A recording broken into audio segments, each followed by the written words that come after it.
નમસ્કાર વિદ્યાર્થી મિત્રો, ગયા લેક્ચરની અંદર છેલ્લે આપણે પરાગનયન માટેના વાહકોની વાત કરી ગયા હતા, જેની અંદર આપણે એવું કીધું હતું કે પરાગનયન માટે બે પ્રકારના વાહકો જોવા મળે છે, એક અજૈવિક અને એક જૈવિક.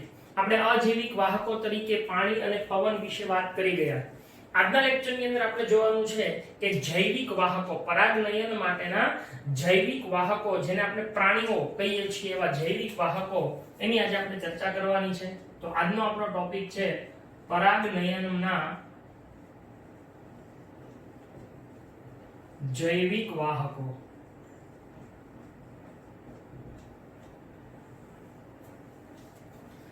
મોટાભાગની સપુષ્પી વનસ્પતિઓ એ પરાગનયન માટે જૈવિક વાહકોનો ઉપયોગ કરે છે, અને એમાં જૈવિક વાહકો એટલે કે પ્રાણીઓનો ઉપયોગ કરે છે. આવા પ્રાણીઓ એ કયા કયા છે? તો કે જે કીટકો જેવા કે મધમાખી છે, પતંગિયું છે, માખી છે, ત્યાર પછી ભૃંગ કીટકો જેને બીટલ્સ કહેવાય, ભૃંગ કીટકો છે, ભમરીઓ છે, ત્યાર પછી કેટલાક ફુદ્દા છે, કીડીઓ છે, પક્ષીઓ જેવા કે હમિંગબર્ડ અને સનબર્ડ. સનબર્ડ એટલે દેવચકલી અને હમિંગબર્ડ એટલે ગુંજન પક્ષી, કેટલાક ચામાચીડિયા, ખિસકોલી અને ગોકળગાય. આવા બધા જે સજીવો છે એ મુખ્યત્વે પરાગનયન માટેના વાહકો છે, એટલે કે પરાગરજનું વહન કરે છે. કેટલાક પ્રાણીઓ, આજે અત્યારે આપણે કીટકો કીધા, એમાંથી સૌથી વધુ જો પ્રભાવી કોઈ જૈવિક વાહક હોય તો એ મધમાખી છે. આપણને પ્રશ્ન પૂછી શકાય કે પરાગનયન માટેના પ્રભાવી જૈવિક વાહકો કોણ? તો કે મધમાખી, કારણ કે એ ખૂબ દૂરના અંતર સુધી પુષ્પો છે એની મુલાકાત લે, અથવા તો ઓછા સમયમાં એ ખૂબ વધારે પુષ્પોની મુલાકાત લઈને એમાંથી મધુદ્રવ્ય એકત્રિત કરી શકે છે, એટલે એ જૈવિક વાહકો પણ તરીકે વર્તે છે. તો મધમાખી છે એ પ્રભાવી જૈવિક વાહક છે. આ ઉપરાંત કેટલાક પ્રાણીઓ છે.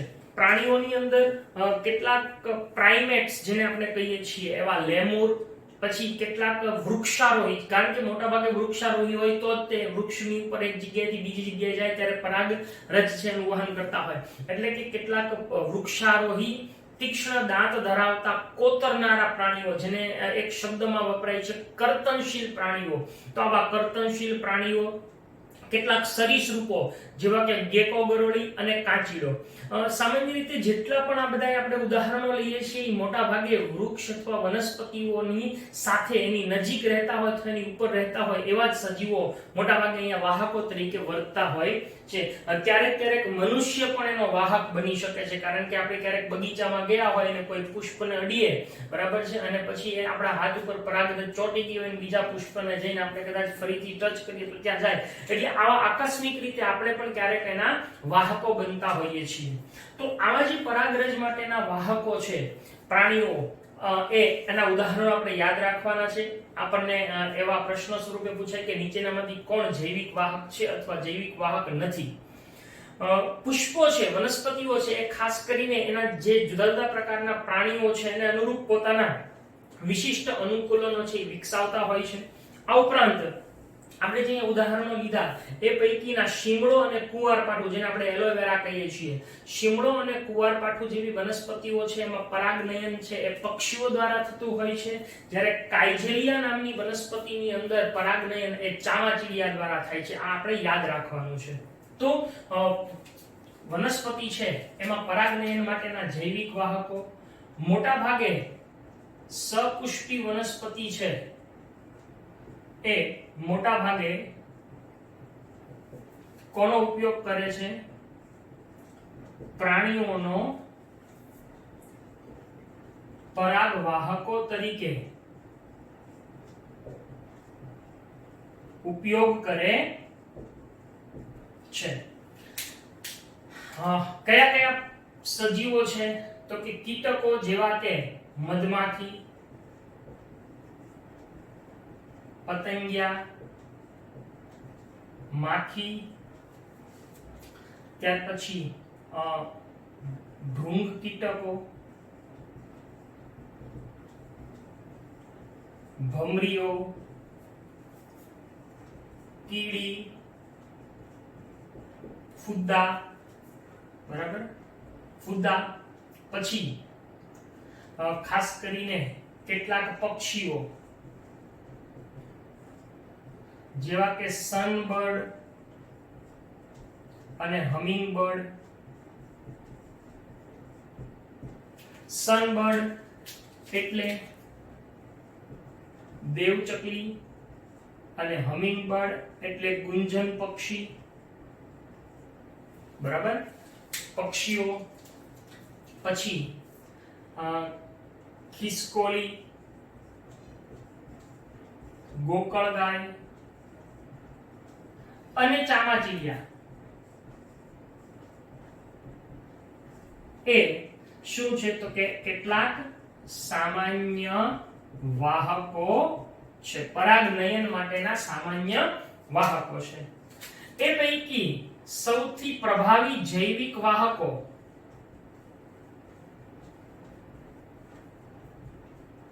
કોણ છે તો કે સૌથી પ્રભાવી જૈવિક વાહકો છે એ મધમાખી છે. બરાબર, આ પ્રભાવી જૈવિક વાહકો છે. આ ઉપરાંત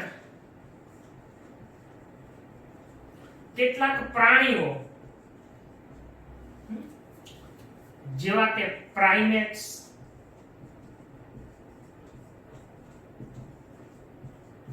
લેમુર, આ એક પ્રાઇમેટ છે, લેમુર. ત્યાર પછી કેટલાક વૃક્ષારોહી, તીક્ષ્ણ દાંતવાળા, કોતરી ખાનારા અથવા કોતરનારા, એના માટે એક શબ્દ છે કર્તનશીલ પ્રાણીઓ. તેમજ સરીસૃપો જેવા કે ગેકો ગરોળી અને કાચીડો. આ બધા શું છે એ પરાગનયન માટેના જૈવિક વાહકો છે. આ ઉપરાંત આપણે કીધું એમ કે પ્રાણીઓ છે એ જુદા જુદા હોય, એના માટે જુદી જુદી વનસ્પતિઓ વિશિષ્ટ અનુકૂલન દર્શાવે છે.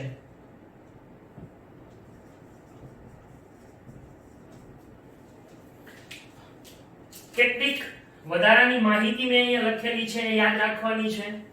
મેં ઉદાહરણ આપ્યા હતા કે મુખ્યત્વે શીમળો અને કુંવારપાઠું, એની અંદર કોના દ્વારા? પક્ષીઓ દ્વારા. જ્યારે કાઇજેલિયા નામની વનસ્પતિમાં ચામાચીડિયા દ્વારા શું થાય છે? પરાગનયન થાય છે. તો આમ પરાગનયન માટે આવા જુદા જુદા સજીવો છે એ ભાગ ભજવે છે. હવે આપણે એક પછી એક ઉદાહરણ સાથે લેતા જઈએ. વિદ્યાર્થીઓ, મોટા ભાગે જે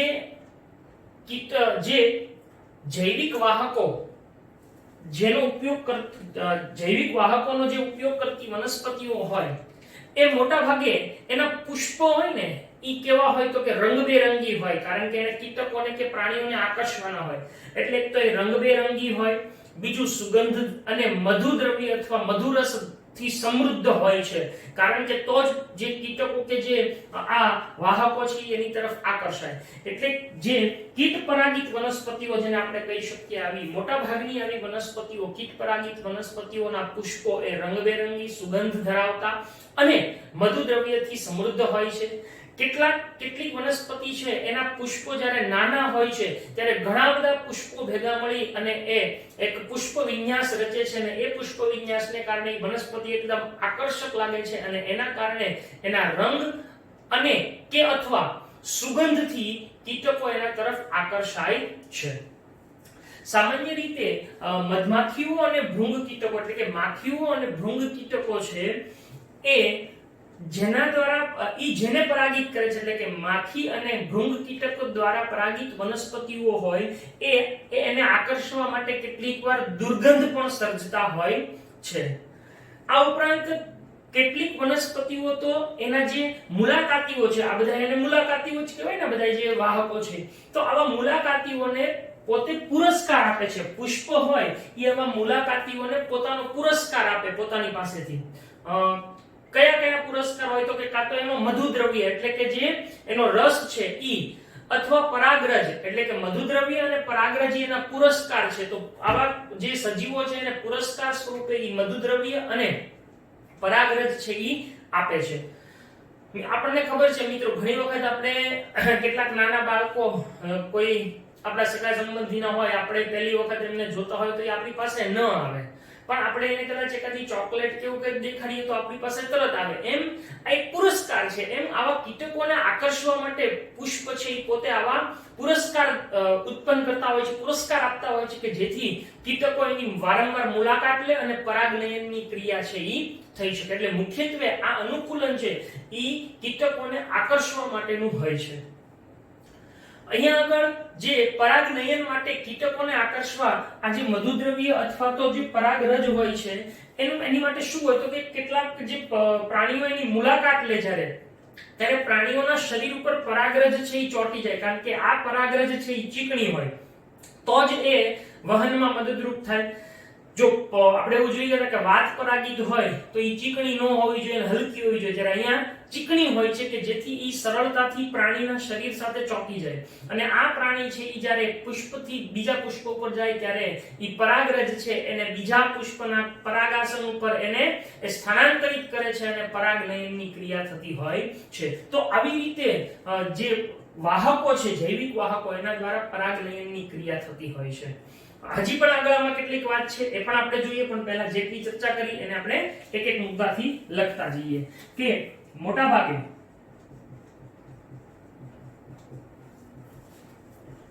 કીટ પરાગિત વનસ્પતિઓ હોય, બરાબર છે, એના પુષ્પો, વનસ્પતિના પુષ્પો એ કેવા હોય છે? રંગબેરંગી, સુગંધ અને મધુરસથી સમૃદ્ધ હોય છે. આ ઉપરાંત કેટલાક નાના પુષ્પો હોય એ ભેગા મળીને અને શું કરે છે? એવો પુષ્પ વિન્યાસ રચે છે જેથી તેના રંગ અને કે અથવા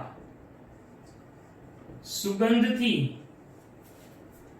જે પ્રાણીઓ છે એ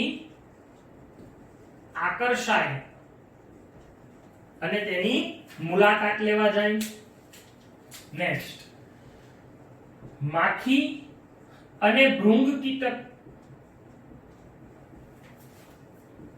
પરાગિત વનસ્પતિઓ શું કરે છે તો કે દુર્ગંધ સર્જે છે જે આવા પ્રાણીઓને આકર્ષે છે.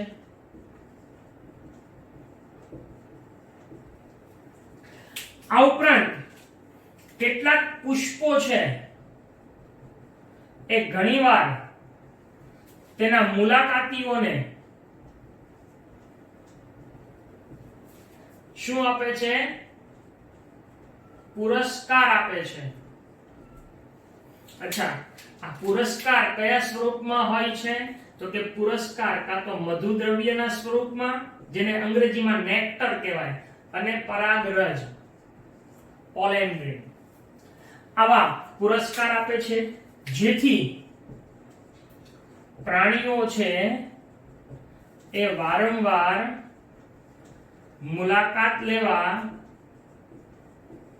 પ્રેરાય છે. બરાબર?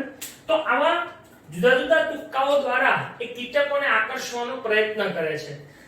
આ ઉપરાંત માત્ર આવા જ પુરસ્કાર નહીં, પુરસ્કાર સ્વરૂપે બીજી પણ કેટલીક બાબતો છે એ પુષ્પોની અંદર જોવા મળે છે. કેટલાક પુષ્પો છે એ કીટકોને એના ઈંડા મૂકવા માટેનું એકદમ સુરક્ષિત સ્થાન પૂરું પાડે છે.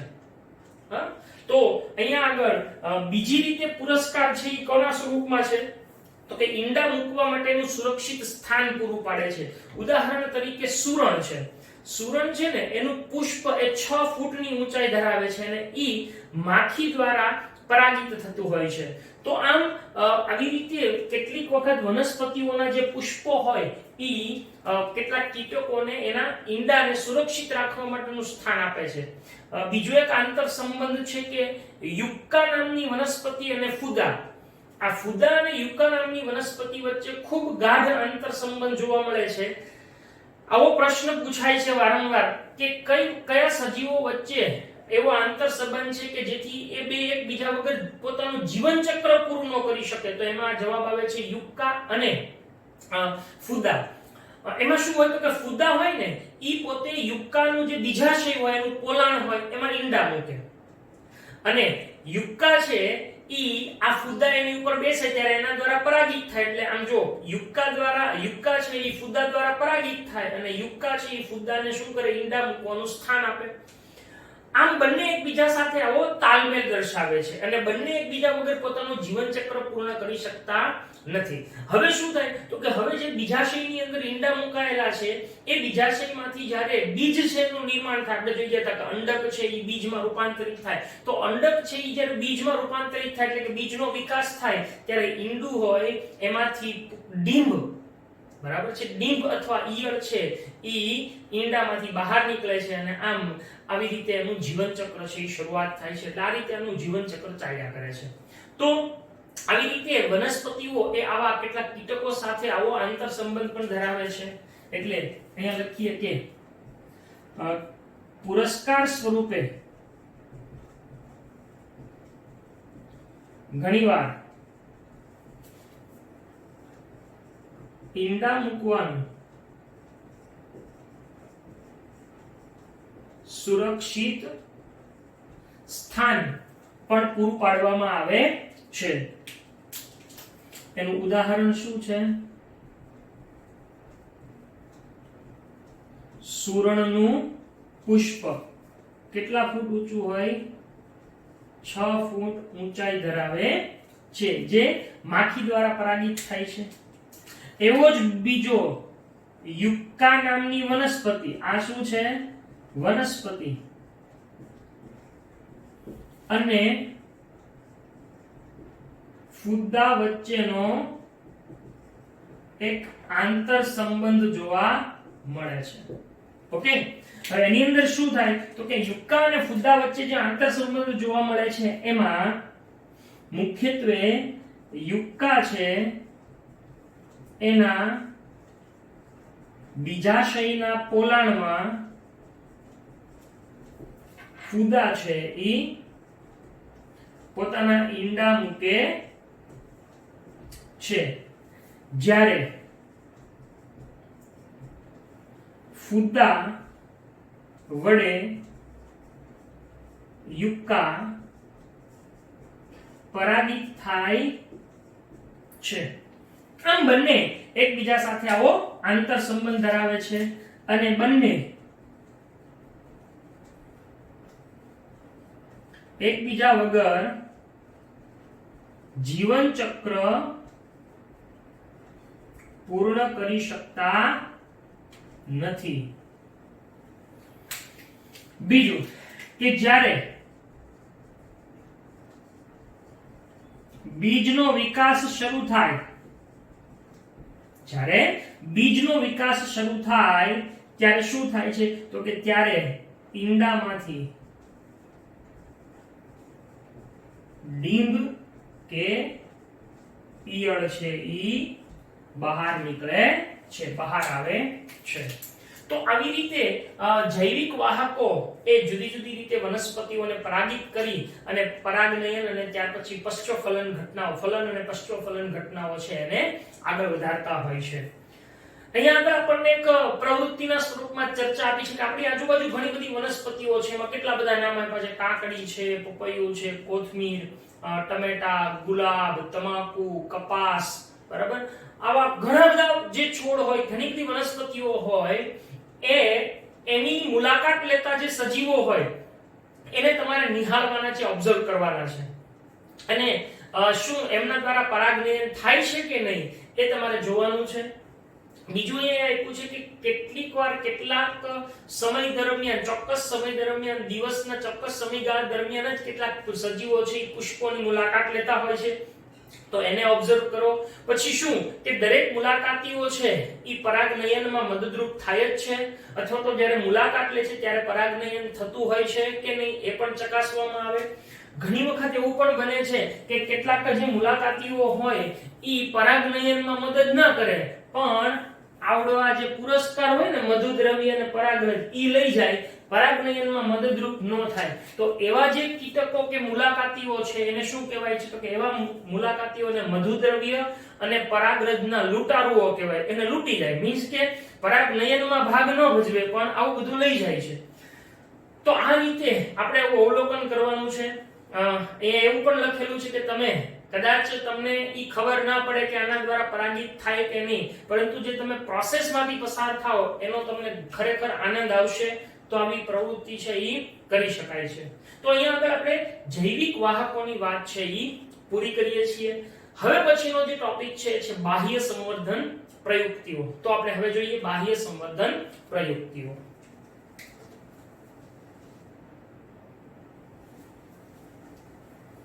જો અહીંયા જે કઈ માહિતીઓ છે આ થોડો માહિતીગત ટોપિક છે, એટલે આને વધારે યાદ રાખવાનો પ્રયત્ન કરવાનો છે, બરાબર. આ યાદ શક્તિ આધારિત જ બધા ટોપિક્સ છે.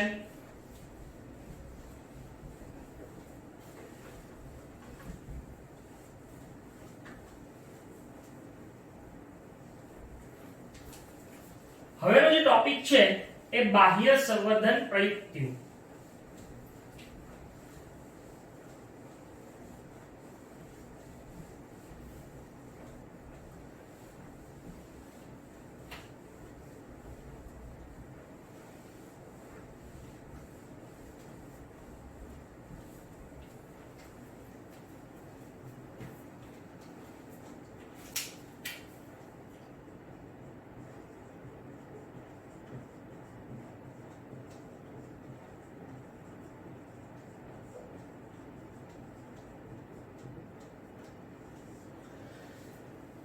બાહ્ય સંવર્ધન પ્રયુક્તિઓ સામાન્ય રીતે મોટાભાગની સપુષ્પી વનસ્પતિઓ છે એ દ્વિલિંગી પુષ્પો ધરાવે છે. દ્વિલિંગી એટલે એમાં નર અને માદા બે પ્રજનન તંત્ર હાજર હોય છે, પ્રજનન ચક્રો હાજર હોય છે. એટલે મોટાભાગે એની અંદર એ જ પુષ્પની પરાગરજ એના જ પરાગાસન ઉપર જાય, એટલે કે સ્વફલન થવાની અહીંયા શક્યતા રહેલી છે. પરંતુ જીનેટિકલી તમે જુઓ, તમે જનીન વિદ્યાનું ચેપ્ટર ભણી ગયા છો કે વારંવાર સ્વફલન થાય તો એના કારણે અંતઃ સંવર્ધન દબાણ છે એ વધી જાય અને પરિણામે પ્રચ્છન્નતા તરફ કદાચ ઈ પ્લાન્ટ છે, વનસ્પતિ છે એ દોરાય. એટલે આમ સ્વફલનને અટકાવવા માટે અને પરપરાગનયન છે એને ઉત્તેજિત કરવા માટે વનસ્પતિઓ કોનો ઉપયોગ કરે છે? બાહ્ય સંવર્ધન પ્રયુક્તિઓનો ઉપયોગ કરે છે. એટલે બાહ્ય સંવર્ધન પ્રયુક્તિઓ મુખ્યત્વે શું કરે છે? તો બે બાબતને અટકાવે, કાં તો સ્વફલનને અટકાવે અથવા તો અંતઃ સંવર્ધન છે એને અટકાવવાનું કામ કરે છે. તો બાહ્ય સંવર્ધન પ્રયુક્તિઓનો હેતુ શું છે એ આપણે ચોક્કસ નક્કી કરી નાખ્યું કે ભાઈ બાહ્ય સંવર્ધન પ્રયુક્તિઓનો મુખ્ય હેતુ સ્વફલન અથવા અંતઃ સંવર્ધનને અટકાવવાનો છે. મોટા ભાગની સપુષ્પી વનસ્પતિઓ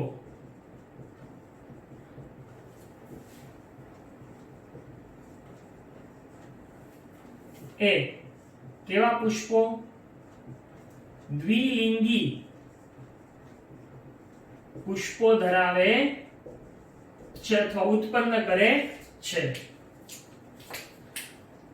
પરિણામે તેની પરાગરજ છે એ પરાગાસનના સંપર્કમાં આવે છે.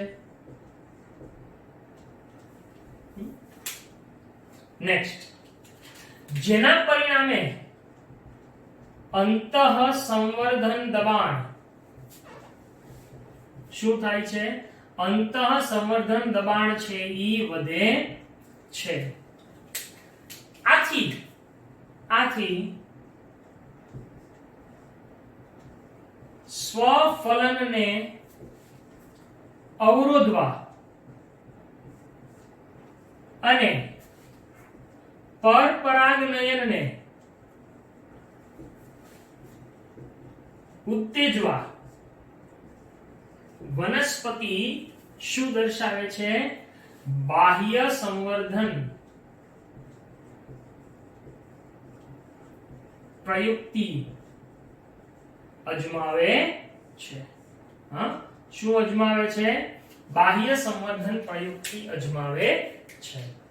હવે અહીંયા આપણે ત્રણ પ્રયુક્તિઓ જોવાની છે. બાહ્ય સંવર્ધનની ત્રણ પ્રયુક્તિઓ.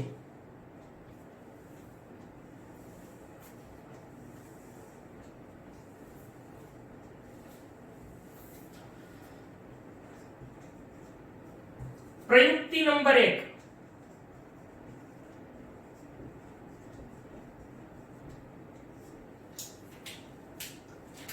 એને નામ આપવામાં આવ્યું છે પૃથક પક્વતા. ઓકે, પૃથક પક્વતામાં શું થાય? તો કે આપણે એવું જાણીએ છીએ કે જ્યારે પરાગનયન થાય ત્યારે બરાબર જે સમયે પરાગરજ પરાગાસન ઉપર આવે ઈ સમયે પરાગાસન છે ઈ પરાગરજ માટે ગ્રહણશીલ હોવું જોઈએ. એટલે કે પરાગરજને ગ્રહણ કરી શકે એમ હોવું જોઈએ. અન્યથા પરાગરજ છે ઈ પરાગાસન ઉપર બેસે એનો કોઈ મતલબ નથી. પરાગરજની મુક્તિ અને પરાગાસનની ગ્રહણશીલતા ઈ બંને વચ્ચે એકદમ યોગ્ય તાલમેલ હોવો જોઈએ. બે એક સાથે થવું જોઈએ તો જ એ ફલન અને પશ્ચફલન ઘટનાઓમાં રૂપાંતરિત થાય. પરંતુ અહીંયા આગળ પૃથક પક્વતામાં શું થાય? તો કે પરાગરજની મુક્તિ અને પરાગાસનની જે ગ્રહણશીલતા હોય એમની વચ્ચે યોગ્ય સુમેળ હોતો નથી, અથવા પુષ્પ એ પોતે યોગ્ય સુમેળ ન દર્શાવે અને જેના પરિણામે સ્વફલન અટકે છે. તો પૃથક પક્વતાની અંદર શું જોવા મળે છે? તો કે સામાન્ય રીતે મુક્ત થતી પરાગરજ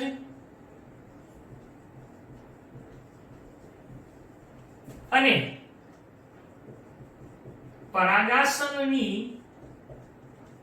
ગ્રહણશીલતા વચ્ચે શું હોવો જોઈએ? સુમેળ હોવો જોઈએ. પરંતુ અહીં તે જોવા મળતું નથી. તો શું થાય? તો કે બે ઓપ્શન છે. કે ઘણીવાર એવું બને છે કે પરાગરજ છે ની મુક્તિ ના થોડા સમય પહેલા જ એના થોડાક સમય પહેલા જ તે શું થઈ જાય છે? પરાગાસન છે ઈ ગ્રહણશીલ બને છે. એટલે બેયની વચ્ચેનો સમય છે ઈ બદલાઈ ગયો, એના પરિણામે ફલન થતું નથી. આવું કોની અંદર થાય છે? તો કે ઉદાહરણ તરીકે સૂર્યમુખી. તો ઘણીવાર ઉલટું થાય કે ઘણીવાર એવું બને છે કે પરાગરજની મુક્તિના અહીંયા થોડાક સમય છે એની બદલે ઘણા સમય પહેલા, 1 દિવસ 2 દિવસ 5 દિવસ અઠવાડિયું 15 દિવસ પહેલા, બરાબર, પરાગાસન ગ્રહણશીલ બન્યું હોય.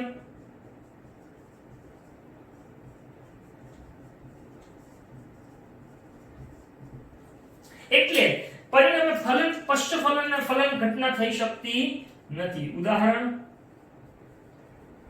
પામ વૃક્ષ આવે ને.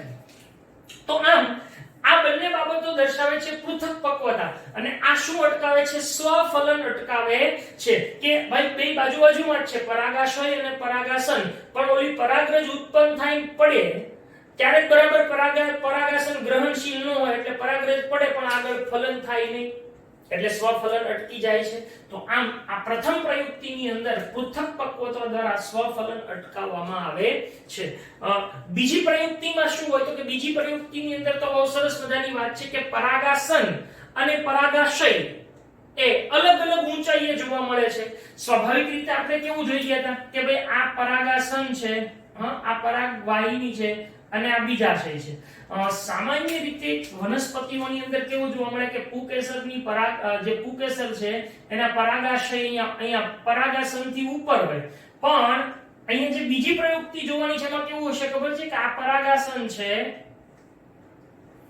આ બીજાશય છે, તો આમ પુકેસર આ રીતે અહીંયા આગળ જોવા મળે. જો આમ તો આમાંથી પરાગરજ ઉત્પન્ન થઈ છે જ નહીં.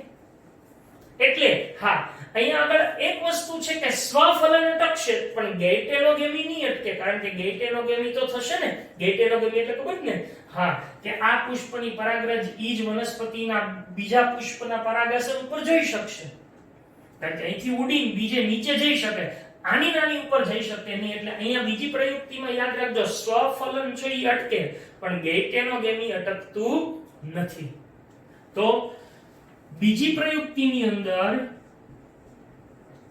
જો આ બધા સ્વફલનને અટકાવવાના બધા પોતાના અનુકૂલનો છે વનસ્પતિના, તો બીજી પ્રયુક્તિની અંદર શું થાય છે તો કે બીજી પ્રયુક્તિની અંદર પરાગાશય અને પરાગાસન છે એના સ્થાન અલગ અલગ ઊંચાઈએ હોય છે.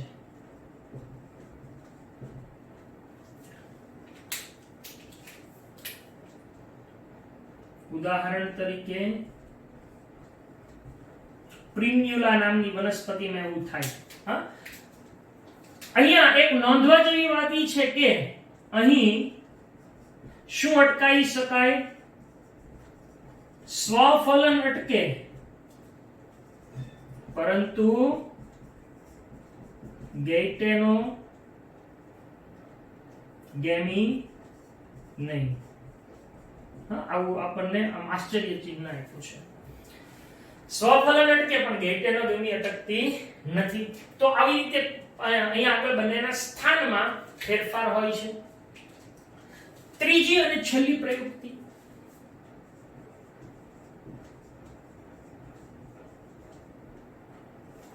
ઓકે, ત્રીજી અને છેલ્લી પ્રયુક્તિમાં શું દર્શાવે છે તો કે એને કહેવાય છે સ્વ અસંગતતા.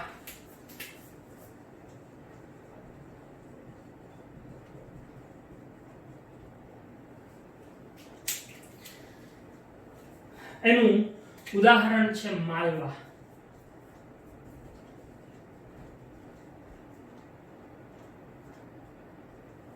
ઓકે, એની અંદર શું થાય તો કે એની અંદર એવું થાય કે આ પરાગાસન છે, આ પરાગવાહિની છે, અહીંયા બીજાશય છે, બરાબર, અહીંયા અંડક હોય, બરાબર, અહીંયા આગળ આ અંડક છે અને અહીંયા આગળ આ અંડકોષ છે. ઓકે, હવે જ્યારે પરાગનયન થાય ત્યારે પરાગરજ છે એ માની લો કે પરાગાસન ઉપર સ્થાનાંતરિત થાય, પણ આ પરાગ રજ છે એનું અંકુરણ જ ન થાય અને પરાગ નલિકા વિકસવા જ ન દે. હવે પરાગ નલિકા ન વિકસે તો અહીંયા સુધી પહોંચી શકે નહીં અને પરિણામે ફલનની ક્રિયા ન થાય. ફલન ન થાય એટલે શું થાય? આગળની પશ્ચફલન ઘટનાઓ જોવા મળતી નથી.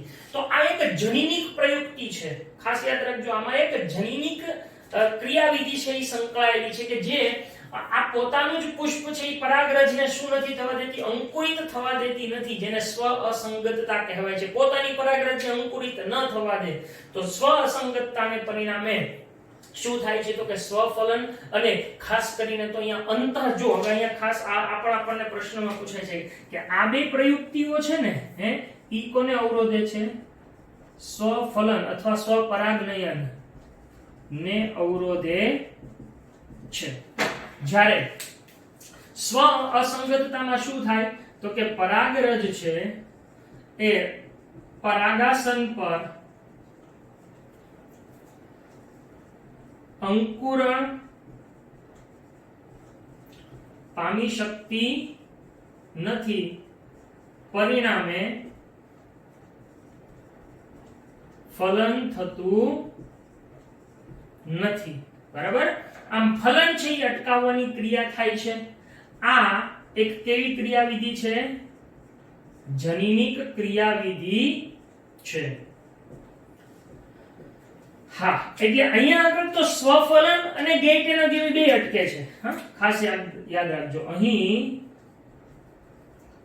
સ્વફલન અને ગેઇટેનોગેમી